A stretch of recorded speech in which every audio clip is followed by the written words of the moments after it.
Bonjour à tous, c'est un plaisir de vous retrouver sur les planches pour cette nouvelle saison. Et on parle théâtre et art de rue aujourd'hui. Lieu public veut nous faire regarder autrement l'espace public qui nous entoure. Ce pôle européen de création est installé à la Cité des Arts de la Rue dans le 15e arrondissement de Marseille. Une structure dirigée par un artiste, Pierre Sauvageau, bonjour. Bonjour. Merci d'être avec nous. Vous êtes compositeur et inventeur d'objets artistiques pour l'espace public, entre autres. Alors vous allez nous parler de ce lieu public, un endroit où tout est possible un petit peu, si on peut le définir. Tout est possible dans la mesure des moyens qui nous sont impartis. Non, bien sûr, beaucoup de choses sont possibles, puisque donc nous, on travaille sur l'art et l'espace public. C'est comment des artistes s'emparent des endroits où on circule, des endroits où on se promène, des endroits où on va faire nos courses, etc. Et comment ils en font des projets artistiques. Donc, ce n'est pas tellement l'idée d'avoir des spectacles dehors. Bien sûr, c'est souvent des spectacles dehors, mais c'est surtout comment les spectacles résonnent avec l'extérieur. C'est quoi le contexte? Qu'est-ce qui se passe en même temps? Parce que quand on parle d'art de rue, justement de spectacle de rue, pour le resituer, les gens qui ne connaissent peut-être pas, de quoi il s'agit ? Justement, on a peut-être une image un peu vieillotte. On a les cracheurs de feu, les jongleurs, etc., qui sont des gens tout à fait sympathiques, les fanfares, bon, c'est très bien. Mais là, on parle vraiment des artistes qui travaillent sur de la création, qui cherchent, et donc qui essayent à chaque fois de trouver, dans le contexte urbain dans lequel ils sont, comment ils font un projet artistique. Là, le week-end dernier, on a accueilli Johan Le Guillerme, un grand artiste de cirque, donc, qui a fait une transhumante. Alors, transhumante, c'est quoi? C'est 150 bâtons qui s'entrecroisent les uns dans les autres et qui fabriquent une espèce de grande sculpture mobile qui peut faire 30 mètres de long et qui a traversé tout le parcours de la Porte d'Aix. Alors, il est parti d'en haut du bois, il a traversé le parc, vous savez le parc qui est fermé, ouvert, oui. Puis il a fini comme ça sous l'Arc de Triomphe, une espèce de sculpture en mouvement où on voit une vingtaine d'artistes qui viennent bouger les bouts de bois les uns derrière les autres, donc c'est absolument magique. C'est à la fois une sculpture d'art contemporain et en même temps elle est en mouvement. Donc c'est tout d'un coup, tous les gens qui passent, alors ceux qui sont venus, ceux que Lieu Public a appelés, et puis tous les gens du quartier qui passent, à quoi ça sert, qu'est-ce que c'est, etc. Et donc comme souvent les projets artistiques, ça ne sert à rien, entre guillemets, et c'est probablement parce que ça ne sert à rien que c'est vraiment utile. Et voilà, vous nous faites rêver, vous nous faites provoquer des réactions au public qui est pas... c'est pas commun pour lui de croiser des œuvres d'art comme ça, des choses... Oui, c'est à la fois provoquer des réactions et puis aussi provoquer des réactions à un public qui, justement, lui, ne va pas au théâtre, n'ira pas.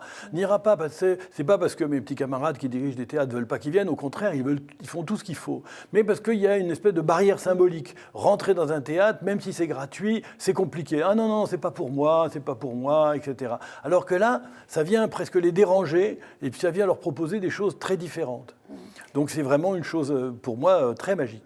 On va vous donner un avant-goût justement des propositions qui arrivent cet automne. Regardez.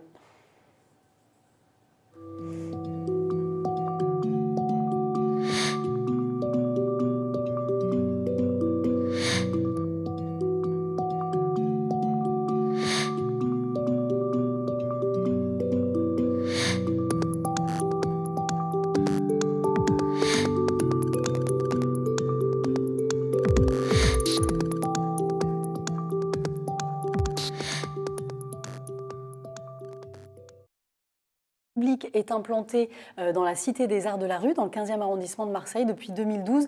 C'est le pôle un peu de création. Vous allez recevoir des artistes et les accompagner dans leur création, dans leurs projets.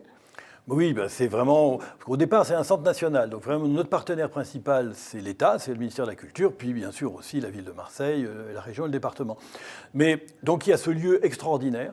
Je pousse vraiment les gens qui m'entendent à y aller parce qu'il s'y passe quand même beaucoup de choses. Nous, on y fait des événements, nos voisins en font aussi. Jetez un œil, vous tapez Cité des Arts de la Rue à Marseille, vous allez tomber sur le site internet.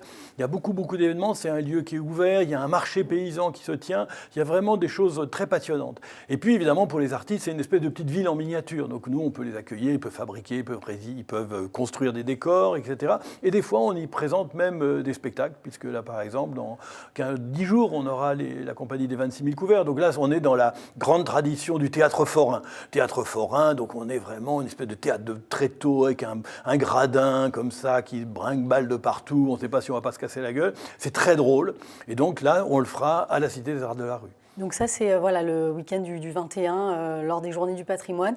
Et, il y aura avant ça le chorégraphe et danseur Benjamin Van de Wald qui sera là pour faire une installation aussi, lui, assez particulière sur le cours des Steendorf. Alors là, c'est complètement, voilà, c'est comment on découvre, comment on voit les choses différemment. C'est étonnant, c'est un chorégraphe. Dans un chorégraphe, on peut s'imaginer qu'il va nous faire bouger, qu'il va faire bouger. Pas du tout. Lui, il va nous faire découvrir la ville autrement, c'est-à-dire qu'on rentre, chacun des spectateurs rentre dans des espèces de boîtes étranges, des espèces de grandes boîtes en carton, en bois, dans lesquelles, par des systèmes de petits miroirs et tout, il voit les choses entièrement différemment. Donc tout d'un coup, il regarde la ville qu'il connaît, le cours des Steendorf, tout le monde a été sur le cours des Steendorf, etc. Et tout d'un coup, on découvre des choses complètement décalées, on s'allonge, on regarde le ciel, etc. Et donc là, c'est en continu, donc il n'y a pas une convocation, c'est toute la journée de 11h à 17h, le samedi et le dimanche. Et donc on arrive, on attend 2 minutes, et puis on est pris en charge par un artiste qui vous emmène dans cette histoire. C'est génial, hein, on voyage complètement avec eux. Oui. La particularité de ces propositions, c'est qu'elles sont souvent gratuites aussi, c'est important de le signaler. Alors elles sont toutes gratuites, elles sont toutes gratuites. Certaines, là par exemple, de temps en temps, quand la jauge est limitée, on demande aux gens de s'inscrire à l'avance, donc sur le site de lieux publics, mais c'est un principe de base de tous ces projets d'espace public, c'est la gratuité. Oui, c'est voilà, on est dans la rue, c'est là pour tout le monde et voilà, pour que tous les publics justement viennent s'essayer à ces propositions. Absolument. Ouais. Alors, dans les autres rendez-vous, il va y avoir de nouveau Sirène et Midinette, un rendez-vous qui existe depuis maintenant des années. Alors, comment ça se passe? Tous les mercredis, c'est ça, pendant plusieurs années, chaque mois, il y a une proposition comme ça, très courte, à midi. Ben, vous savez, le premier mercredi du mois, il y a la sirène qui sonne. Et moi, évidemment, en tant que musicien intéressé par les bruits de la ville, ça fait très longtemps que j'avais des envies. Et donc, quand je suis arrivé à la direction du public, j'ai proposé ce rendez-vous Sirène et Midinette qu'on fait sur le parvis de l'Opéra de Marseille. Donc, pendant 10 minutes, puisque la première sirène sonne à midi net et la deuxième sonne à midi 10. Donc, j'ai dit à des artistes, voilà, tu fais ce que tu veux, mais tu as cette sirène qui sonne à midi et l'autre qui sonne à midi 10. Comment tu trouves quelque chose? Donc, on doit être à 120, 130, 140. On ne savait plus très bien, proposition depuis, ouais. Voilà, qui était et ce qui est très étonnant, c'est que c'est toujours très différent. Là, on va avoir donc tout début octobre, une compagnie marseillaise qui vient de s'installer à Marseille, qui s'appelle les 3 points de suspension, qui font une espèce de rituel autour de l'enterrement. Mais en même temps, c'est pas du tout quelque chose de sinistre et tout ça, c'est au contraire quelque chose d'assez amusant, d'assez étrange, et donc il va évidemment bien avec cette sirène qui sonne, une espèce de glas comme ça. Et là, on voit les images d'un moment, d'ailleurs, auquel j'avais assisté, qui était génial. Sirène et Midinette, l'ouverture de Marseille, capitale européenne... Marseille MP 2018. Oui, quel amour. Voilà. Oui, c'était en 2018, on avait fait comme ça, cette proposition des grandes tables et d'un chef, Étienne Parodin. Donc, une espèce de protocole musical et pour joueurs de trompe et batteurs de choux. Puisque les batteurs de choux à la crème faisaient partie de la musique. Et évidemment, après avoir bien battu les choux pendant 10 minutes, évidemment, on les a dégustés. Et je crois qu'on en a mangé 3000, quelque chose comme ça, je dis ça de mémoire. Ils étaient délicieux et c'était un beau moment. C'était un très beau moment, plein d'humour aussi. Pierre Sauvageau, vous êtes compositeur, vous nous aviez régalé avec Chant Harmonique en 2013, ce parcours en pleine nature, près de la mer avec ces instruments. Qu'est-ce qui vous trouvez où l'inspiration justement ? Justement, moi je la trouve dans le contexte. C'est vraiment ça qui me titille. Tout d'un coup, Chant Harmonique, comment c'est venu cette histoire? C'est, voilà, on est là sur le port, on entend les drisses des bateaux qui font dog, on entend tout d'un coup, il y a une résonance. Donc tout d'un coup, on se dit, mais tiens, je pourrais quand même peut-être essayer d'avancer là-dessus. Et bon, pas juste laisser faire la nature, mais aussi préparer, faire des instruments particuliers. Donc ça, c'était l'histoire de Chant Harmonique. Mais c'est aussi celle de Grand Ensemble. Grand Ensemble, c'est la création la plus récente que j'ai faite. C'est donc un orchestre symphonique qui est réparti sur les balcons d'un immeuble et qui va jouer avec tous les bruits de la ville. Et donc on entend, donc les 50 musiciens sont là, on les voit sur des balcons partout, et puis tout d'un coup il y a un bébé qui pleure, et puis l'orchestre va accompagner le bébé jusqu'à ce qu'il se calme, etc., etc. Donc tout d'un coup il y a une espèce de mise en relation étrange. Dire personne, voilà, une cité un peu pauvre de Marseille, un orchestre symphonique, a priori c'est des mondes qui ne se croisent pas. Ben justement, quand on les fait se croiser, il y a une étincelle. Il y a une étincelle, et cette étincelle fait que tout d'un coup, il se passe quelque chose d'un peu magique, et qu'entre autres, les publics qui viennent sont des publics, effectivement, les habitants déjà, ouais. Qui probablement qui ne fréquentent pas beaucoup l'opéra, et pour qui c'est une chose très magique. Et puis, il y a un travail, oui, voilà, aussi sur les voix. Là, j'avais assisté à l'un d'entre eux où on a l'impression de vivre un peu avec les habitants. C'est une vraie découverte aussi dans le quartier, en fait, dans la vie de l'immeuble. On va rentrer dans l'intimité finalement de ces gens. Vous savez, la question du contexte, elle est importante tout le temps. Je veux dire, même pareil, de la musique que vous aimez bien. Il y a des moments, des jours, c'est pas le bon jour, c'est pas la bonne heure. Vous l'écoutez en concert, c'est pas du tout la même chose si vous l'écoutez sur votre autoradio. Je veux dire, le contexte d'écoute, il change considérablement. Je veux dire, on peut tout d'un coup être très très ému par pas grand-chose, un peu de vent, des vagues, etc. Et à l'inverse, être agacé par, je sais pas quoi, le Requiem de Mozart, qui, voilà, fait partie de grande musique, magnifique. Puis des moments au contraire, on est là et on écoute le Requiem de Mozart, on est concentré pour ça, on est assis, on l'aspire, et là, on a un truc extraordinaire, alors que la veille, le voisin l'a écouté à 3h du matin, et on lui a tapé aux oreilles en disant hey, « Oh, moi je dors à 3h du matin ». Donc la question du contexte, elle est majeure. Ouais. Et ça, vous savez bien justement nous mettre dans des contextes propices à ressentir une émotion. C'est ce que je cherche en tout cas, c'est ce que je cherche. Alors dimanche 3 novembre, on pourra découvrir Crash. C'est un duo acrobatique pour voiture renversée. Alors on va voir quelques images, c'est assez intriguant. Comment ça se passe? Voilà, il y a une... Alors, donc ça c'est un projet d'artiste du cirque comme ça, qui repart de cette idée comme ça, d'une voiture qui se serait cassée la figure et puis deux personnages qui en sortent comme ça. Et donc ça, là typiquement, ça nous a complètement décalé puisqu'ils sortent de là, ils sont perdus. Et donc en même temps, c'est une proposition très acrobatique. Ils vont évidemment jouer sur la roue qui tourne, sur comment ils vont faire retourner la beugle, etc. Et en même temps, ils nous ont mis dans un univers, on ne sait pas très bien si c'est des fantômes, on ne sait pas très bien si ils vont se faire soigner, on ne sait pas très bien quelle relation ils ont. Ils vont avoir entre eux, ouais. Oui, pourquoi il y a eu cet accident? Qui est-ce qui a provoqué cet accident? Il y a une chose assez étonnante. Et là, on va proposer ça au parc de l'Oasis, donc dans le 15e, aussi dans un quartier qui est juste, lui, tout près du lieu public, évidemment au milieu des cités du 15e arrondissement. Ça, c'est une particularité aussi de lieu public, c'est d'aller dans des endroits qu'on connaît moins aussi, c'est important.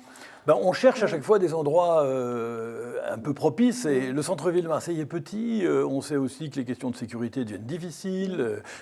Voilà, que ça coûte de plus en plus cher, puisqu'il y a des questions de mise en sécurité des lieux, etc.